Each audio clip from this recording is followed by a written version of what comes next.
دفاع کرنے کے لیے ہوتا سی، اکلوتا ہی کلا ایک نہیں ہوتا تھا.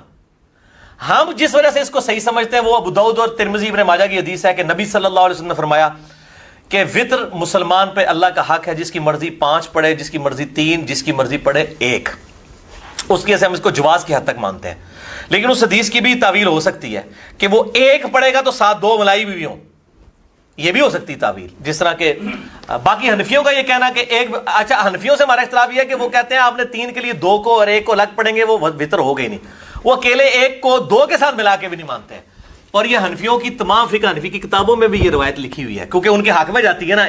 وہ تو 1 وطر کو غلط سمجھتے ہیں، تو 3 وطر کے حق میں نا یہ معاویہ کے اوپر ابن عباس کے. اچھا جی، وہ ہم جس وجہ سے اس کو صحیح سمجھتے ہیں وہ ابو داؤد اور ترمذی ابن ماجہ کی حدیث ہے کہ نبی صلی اللہ علیہ وسلم نے فرمایا کہ وطر مسلمان پہ اللہ کا حق ہے، جس کی مرضی 5 پڑھے، جس کی مرضی 3 پڑھے، جس کی مرضی 1 پڑھے. اس کی وجہ سے ہم بھی اس کو جواز کی حد تک مانتے ہیں، لیکن اس حدیث کی بھی تعویل ہو سکتی ہے. یہ ہے حدیث ماننے والے. آئی سمجھ میں؟ اب آئے غور کیجئے گا ذرا بات.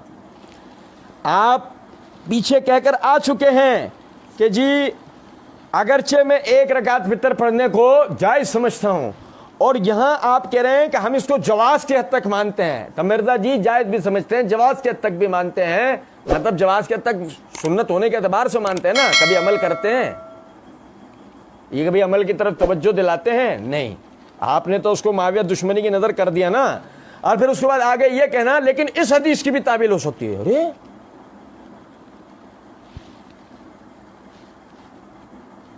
یہ قرآن اور حدیث میں تعویل کا رستہ نکالنا بغیر کسی مشکل کے، تو بھائی تعویل اس جگہ ہوتی ہے جہاں کوئی مشکل ہو، اور جہاں کوئی مشکل ہی نہیں ہے تطبیق ممکن ہے، تو تعویل کیوں ہوگی؟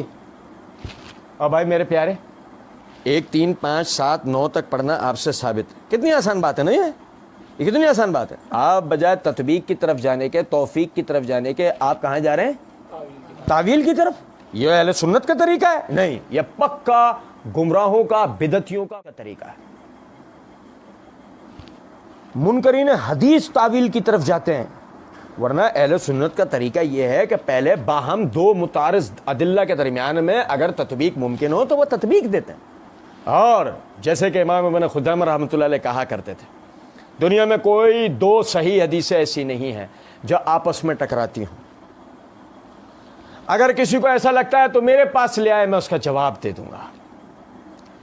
یہ امام ابن خزیمہ رحمۃ اللہ علیہ کا قول ہمارے لیے مشعل راہ ہے. ایک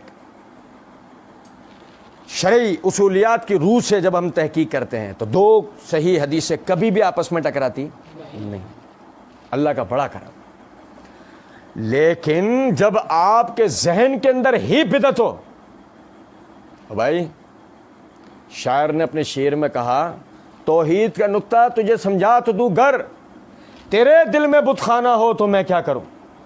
مسئلہ ہی تو سارا یہ ہے، ذہن میں تمہارے وہ گندگی جب ایک دفعہ آ گئی معاویہ دشمنی والی، اب تم اس سنت کو کسی بھی طرح تسلیم کرنے کو تیار نہیں ہو رہے. جب اگر ابو داؤد ترمذی والی روایت بھی تمہارے گلے اٹک گئی نا کہ وہ سیدنا علی کے حوالے سے ہے نا، اب وہاں کیا کریں گے، وہاں جان کیسے چھڑائیں گے، تو کہہ رہے ہیں کہ وہاں بھی تعویل ہو سکتی ہے. اچھا وہ تعویل دیکھو، اب ذرا دیکھنا تعویل سنو. مرزا جی کہتے ہیں آلتو جلال تو آئی بلا کو ٹالتو.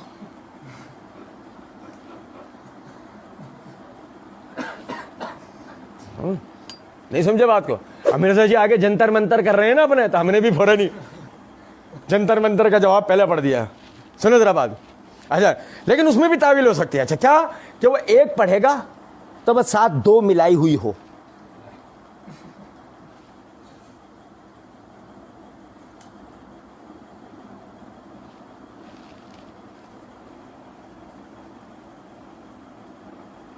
ایک تو مقلدین ہے نا، ہاں واہ، ایک تو مقلدین ہے. سنو ذرا بات کو سنو. اور ایک طرف ہم تو دانتوں میں انگلیاں دبائے تعویل سن رہے اور سمجھنے کی کوشش کر رہے ہیں کیا تعویل ہے. ارے سمجھ آیا، یہ پتہ کیا ہے؟ یہ ہے تسلیس، تعویل نہیں ہے. یہ کیا ہے؟ تسلیس. بھائی عیسائیوں کا 3 خداؤں والا عقیدہ ہے نا، کیا خدا کے 3 اقنوم ہیں، 3 میں کا ایک خدا ہے، یسوع خدا ہے، مریم خدا ہے اور خدا ہے. یہ 3 خدا ہیں لیکن اصل ایک خدا ہے. کچھ سمجھ آیا ہے؟ بس جس طرح تثلیث ان کی سمجھ میں نہیں، ہمیں سمجھ میں نہیں، اسی طرح یہ مرزا جی کی تعویل ہے. 3 اس میں بھی تعویل ہو سکتی ہے. کیسے؟ وہ ایک پڑھے گا تو وہ ساتھ 2 ملائی ہوئی ہوں گی، تو ایک ہے. یہ تو 3 ہے. یہ تو یوں بھی کہا جا سکتا ہے کہ جب وہ 5 پڑھے گا تو 4 ملائی ہوئی ہوں گی، جب وہ 7 پڑھے گا تو 6 ملائی ہوئی ہوں گی، جب وہ 9 پڑھے گا تو 8 ملائی بھی ہوں گی. کیا مرزا جی مارے جاتے ہو، اور کیا تمہارے سننے والے تمہیں سنے جاتے ہیں. اور کہتے ہیں کہ وہ تو ایک وطر کو غلط سمجھتے ہیں، تو وہ 3 وطر کے حق میں نا یہ حضرت معاویہ کے اوپر ابن عباس کے کامنٹس لے کر آتے ہیں. یعنی کہ حنفی چونکہ 3 وطر کو جائز سمجھ کے 1 وطر کو غلط سمجھتے ہیں، تو ابن عباس سے معاویہ کا رد کروانے کے لیے اس روایت کو حنفی بیان کرتے. آپ یقین کریں فقہ حنفی کی جن کتب کا ہم نے مطالعہ کیا ہے، شرح معانی الاثار والی روایت کے اوپر پچھلی ریکارڈنگ میں نے آپ کو پوری اس کی تفصیل بتا دی کہ اس کی حقیقت کیا ہے، کہ مرزا جی نے کس طرح وہاں دھوکہ دیا ہے. لیکن میں یہاں پوری ہوں فقہ حنفی کی جن کتب کا مطالعہ مجھ ناچیز نے کیا ہے، تو آپ سمجھیں کہ کہیں بھی حنفیوں نے 3 رکعت وطر کے دلائل بیان کرتے ہوئے 1 رکعت وطر کے دلائل کی مخالفت کرتے ہوئے کہیں بھی معاویہ رضی اللہ تعالیٰ عنہ پہ تنقید کرنا، یا معاویہ رضی اللہ تعالیٰ عنہ کے خلاف کوئی بات کرنا، یا معاویہ رضی اللہ تعالیٰ عنہ کے خلاف مرزا جی کی بیان کردہ اس روایت کو درج کرنا، کہیں بھی حنفیوں نے ایسا کیا. ہاں صرف ایک جگہ ایسی آتی ہے، صوفی عبد الحمید سواتی صاحب کی کتاب نماز مسنون کے اندر صوفی صاحب نے اس روایت کو درج کیا، اور صوفی صاحب نے اس عبارت کا ہی ترجمہ نہیں کیا کہ جو یعنی کہ وہ پچھلی ریکارڈنگ میں نے وہ عبارت اور اس کی حقیقت آپ کے صوفی صاحب نے اس روایت کا ترجمہ ہی نہیں کیا. کیوں؟ کیونکہ صوفی صاحب فتنے کا دروازہ کھولنا چاہتے تھے؟ نہیں. لیکن مرزا جی تو فتنہ دروازہ کھولنا تو درکنار، مرزا جی تو پورا فتنہ کروانا چاہتے تھے. یہی وجہ ہے مرزا جی نے تو لگے ہاتھوں یہ تک کہہ دیا امام طحاوی نے اس حدیث کو صحیح کہہ رکھا ہے.